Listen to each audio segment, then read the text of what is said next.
As the sun went down in late afternoon, on the 28th of February, 2003, I raised my voice above the roar of wind, calling out gently to the team of huskies stretched ahead of me. "Whoa there now! Whoa!" The low tone of my command was muffled by the ice-encrusted hood surrounding my face, and it did not carry far.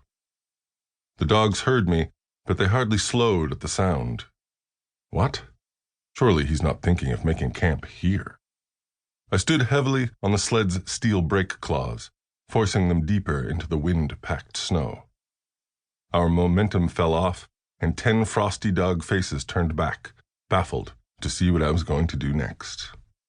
"Whoa," I said again, and dropped the snow hook. I kicked it down with my thick muckluck. "That'll do. Home sweet home." It was time to camp, and the blank white sweep of tundra offered no shelter. The northwest gale had dominated our day, howling at us head-on, shifting slightly, probing for weakness like a tireless sparring partner, hour after hour. The rush of air had dropped perceptibly at day's end, but it still packed a wallop. With the temperature near 40 below zero, the wind was still eager to freeze any skin I might carelessly expose to it. I moved forward, up the team, and unhooked the toggle at the back of each dog's harness. Now my intentions were clear to them all, and as they felt the toggles come free, they each pissed, shook, circled, and curled up on the snow, tail over nose, furry shoulder turned toward the brunt of wind. Work done, day over. Call us when supper's ready, boss. The dogs and I were about halfway between the upper Thelon River and the east end of Great Slave Lake. We were westbound for home, with about 100 miles to go. It was time to stop the day's marching, dig in, pitch the tent, cook food for us all, and rest for the night.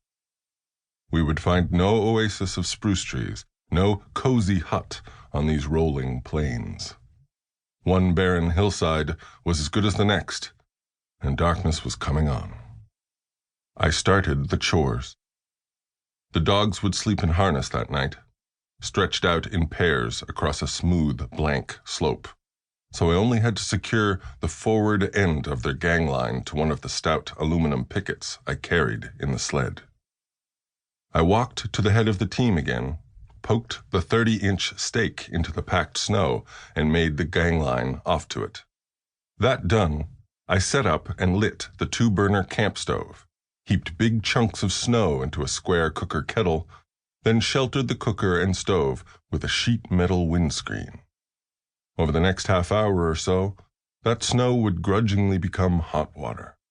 With that hot water, I could melt big blocks of frozen fat, then pour the water-fat soup over the dog's dense kibble. I moved up and down the team, putting a bright blue windbreaker on each dog, and taking off the cloth booties that they often wear on long runs in deep cold. Next, I staked out and raised my red tent alongside the sled, only a few feet away from Jasmine and Schooner, the 2 wheel dogs at the very back of the team. Every time I set something down, I secured it somehow, or threw something heavy on top of it, and by doing so managed to make camp that night without losing any bits of my gear to the wind. Through the 2 hours of dusk and deepening twilight, I worked steadily.